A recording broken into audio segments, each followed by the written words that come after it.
Hey 49ers fans, I'm Thomas Mott. Welcome into Chat Sports, and today we have a fresh San Francisco 49ers news and rumors video where we update you on all the news that are happening right now within the San Francisco 49ers. A lot of injury update news, some good, some bad. Let's go ahead and jump right into the biggest injury news of the weekend after, of course, the 3-0 win over, or the win over the Steelers to make us 3-0 is the fact that cornerback Ahkello Witherspoon did suffer a foot sprain in the win over the Steelers. Now remember, he was carted off the field and was seen leaving the stadium in a walking boot. Everyone was like, oh boy, this is not going to be good. Well, head coach Kyle Shanahan brought us basically good news in saying that it was just a foot sprain and that he will only be gone for about a month, which is also great news because the Niners have a bye week this week. So that's like one game where he would not be available. That kind of, allows him to miss less games than what he actually would have done if we would have had, 4 straight games over the next 4 weeks. So good news there in terms of Ahkello Witherspoon. Not as bad as people originally thought, so he should be able to come back in about a month. Now, the question is,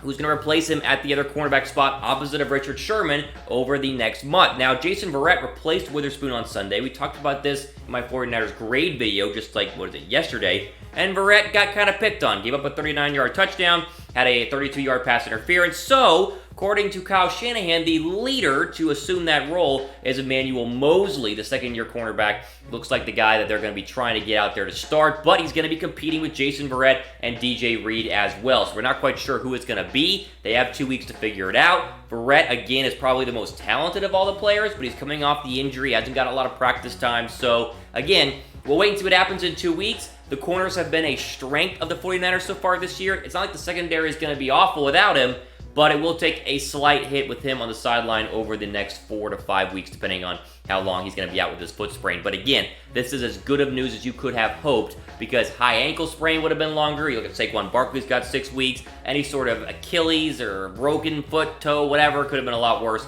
A foot sprain is about as good as you could have hoped with the fact he was carted off the field. All right, question for you guys here. Who should start at cornerback in Witherspoon's absence? Do you guys want Mosley? Do you want Verrett? Do you want DJ Reed? Do you want them to go trade or acquire someone out in free agency who's still available? I looked and the list is not that bright. You'd have to go and trade for someone else's cornerback. There is one available. We'll talk about it in a second, but it's like, don't know if they should actually go after him. And you know what? That kind of segues well into the next topic. So, not exactly a brand new rumor, but a lot of news sites, after seeing that Witherspoon is going to be down for an extended period of time, immediately started writing the article, should the Niners go after Jalen Ramsey? Now, thankfully, you and I have had this discussion days ago. Like, we're way ahead of it here on Chat Sports, and so we do know that the Niners did offer, or make an offer, about a week and a half ago, before Witherspoon was injured. They made an offer to the Jaguars, a first and a mid-round pick, a fourth or a fifth, for Jalen Ramsey, and the Jags did not accept, obviously. So, the question is, should they up the ante and try and offer 2 first-round draft picks for Jalen Ramsey? That's for you guys to, debate on down below, but you and I have talked about this. I see no reason to panic with the fact that Witherspoon is going to be out for 4 or 5 games, that's it, to go out and spend 2 first-round draft picks on Jalen Ramsey. I just don't see it happening. You're going to see a lot of people writing about it on other sites, but I would defend and argue, don't buy into the hype. The Niners, I've heard, multiple people who cover the Niners have said that they are not interested anymore for 2 first-round draft picks. So I just wanted to get that out of the way. I know we talked about Ramsey a lot last week, but I saw stuff resurfacing. I wanted to kind of, douse the fire and be like, it's just not going to happen. Because again, you can see a potential trade on your screen. 2 49er first-rounders, 2020, 2021, for Jalen Ramsey. And then you got to re-sign him. Now, they have the money and they have the draft picks to do it, but it's just a lot to give up for someone who is great, but at the same time is not exactly, he'd be a big upgrade over Witherspoon, but Witherspoon's been playing great. And just wait for him to get back, and we should be fine. Speaking of great, our BetDSI partnership with the 49ers channel that I have worked on just for you guys. You use the promo code 49ers120 on betdsi.com, or really go to chatsports.com/bet and use the promo code 49ers120, and you can get an extra 120% on your deposit bonus when you sign up. So listen, right now the Niners are hot. The Niners are good. It's a safe bet to bet on the 49ers, in my opinion. So you can make your profits even bigger this year if you use, the promo code 49ers120. You turn $100 into $220. It's a great deal. So chatsports.com/bet, promo code 49ers120 is the key you guys need to help and contribute, hopefully, to your wins this year as you bet on the 49ers. Okay, moving on. This is good news for the 49ers in terms of the injury scope. Tevin Coleman could be returning after the bye week. So remember, Tevin Coleman suffered the ankle injury in week 1 and has basically been out since the, was it the first half or second half of that football game? It was early on, right? I think it was early on in the football game, but Coleman has not played in the last two games. Now, he has been seen jogging at practice and looks like he could be ready to go, and Kyle Shanahan said just yesterday that Coleman has, quote, been moving pretty well in practice. So all signs, because bye week, you have 2 weeks, indicates that he could be ready to go in, again, in 2 Sundays from now and be on the field for the 49ers as they try to go 4-0. And remember, Tevin Coleman was in Atlanta last year. He was kind of assumed the number 1 running back role after Devontae Freeman went down with an injury. 167 carries, 800 yards, 4 touchdowns, 4.8 yards per attempt. The question will be, how do you mix him back in with the running back group that has dominated without him on the field? Right? Let's be honest. Breida's been fantastic. Mostert's been really, really good, and Jeff Wilson's been scoring touchdowns down at the goal line. So now you have 4 running backs that you must now share the load with. I think it's going to be good because he's a great running back, arguably the most talented one out of the group. But Kyle Shanahan's going to have to work to make sure everyone is fed properly and won't get upset and can still do the damage that they, can do basically back there at the running back position. So good news, but let's see how it mixes in. And for a guy like me who started Mostert last 2 weeks in fantasy, I don't know if I do it when Coleman comes back. But again, we'll have to wait and see. Question for you guys here. Who's the best running back on the 49ers team when Coleman's healthy? Is it Coleman? I think a lot of people might lead towards Breida, especially after what we've seen. The footwork by Matt Breida has been absolutely insane. Again, it's a problem-ish, but it's a good problem to have, the fact that he's coming back to help out the 49ers running back situation. Here's some other good news. This one you guys are going to love. Jalen Hurd. Remember him, right? We're all excited about Jalen Hurd out of Baylor, the wide receiver. It's like, oh boy, can't wait. Oh, he has a back injury. Oh, we haven't seen him in literally forever. So he's been out for over a month, which is what was called a stress reaction in his back. I don't know what that means, but it doesn't sound too good. But again, Coach Kyle Shanahan said just the other day, he expects Hurd to be practicing next Monday. So again, it's the bye week. They're not looking like he's going to be ready to go this week, but next Monday, Jalen Hurd could be out on the practice field for the first time again in over a month. Now, does that mean he plays in week 4? Technically week 5, but week 4 for the 49ers? There are no guarantees, but we're getting closer and closer. I think Coleman has a better chance to be on the field in week 5 than Jalen Hurd, but Hurd could be either good to go in a limited role or right behind him as well. The good news, again, is that you're getting another wide receiver talent out there who is going to contribute, but I want to preface this. I said this preseason.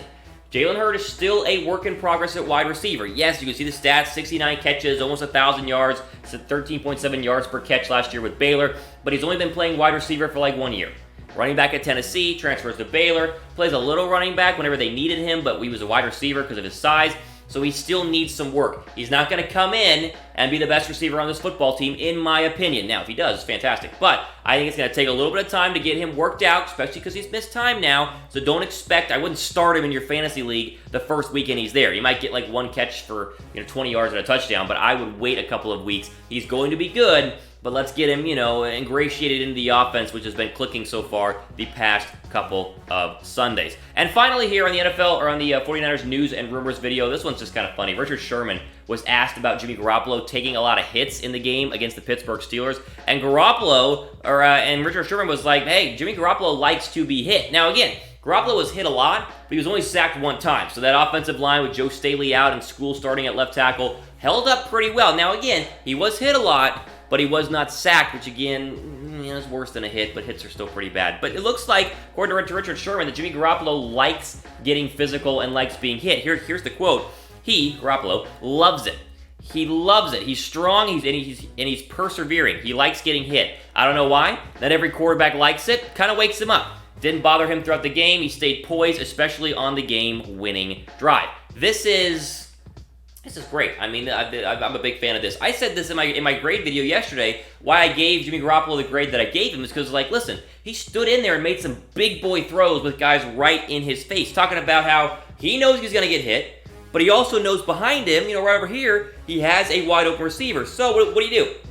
Stand in the pocket, quick release, kind of, flex over here to take the blunt, not on your ribs, but also, on kind of your side where the pads are. He did a great job of doing that, especially on the game-winning drive. He had pressure in his face when he threw the touchdown pass to Dante Pettis. It's all good news, all good things right now with Jimmy Garoppolo, who, again, started slow. Preseason, I mean, good Lord, the first preseason game looked awful, and he's slowly gotten better. Now, he was okay in the Bengal game, and then last week he was pretty decent in the Buck game, but threw an interception, turned the ball over, and then this week in the Steeler game against probably the best defense he has faced was pretty darn good. The stats won't jump out, the numbers won't, bounce off a page, but he was really good, especially under pressure. So hats off to Jimmy Garoppolo. Hopefully he keeps it up because 3-0, the national media is starting to take notice. So you get some more wins. Yeah, you beat the Rams, you beat the Seahawks coming up on your schedule. And you start getting the respect that we deserve. And I'm hopeful that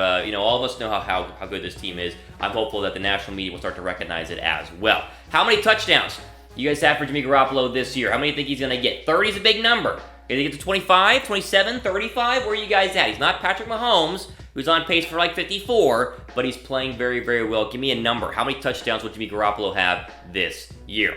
There we go. All the time we have for today on the San Francisco 49ers news and rumor video. Again, the Witherspoon injury is not as bad as we thought. That's good. Coleman's coming back. Jalen Hurd is coming back. They're probably not going to go for Jalen Ramsey. Don't have to waste picks, which is good. And then Jimmy Garoppolo, according to Richard Sherman, likes to be hit. So all good news today for the 49ers. And again, when you're 3-0 and your injuries are there but not, back-breaking, it's a good time to be a 49ers fan, as I know all you guys who watch these videos do know and love. Hey, quickly, give me a follow on Twitter, @RealThomasMott. Do a lot of 49ers stuff there as well. @RealThomasMott. It's somewhere around me. You guys see it. A little Twitter handle. Follow me. We'll talk on Twitter. You know how it works. And then, of course, be sure to subscribe because we have plenty of great content coming up over the next couple of days. Even though it's a bye week, still stuff going on. That's all the time we have for today, though. For Chat Sports, I'm Thomas Mott, signing off. Enjoy the rest of your day.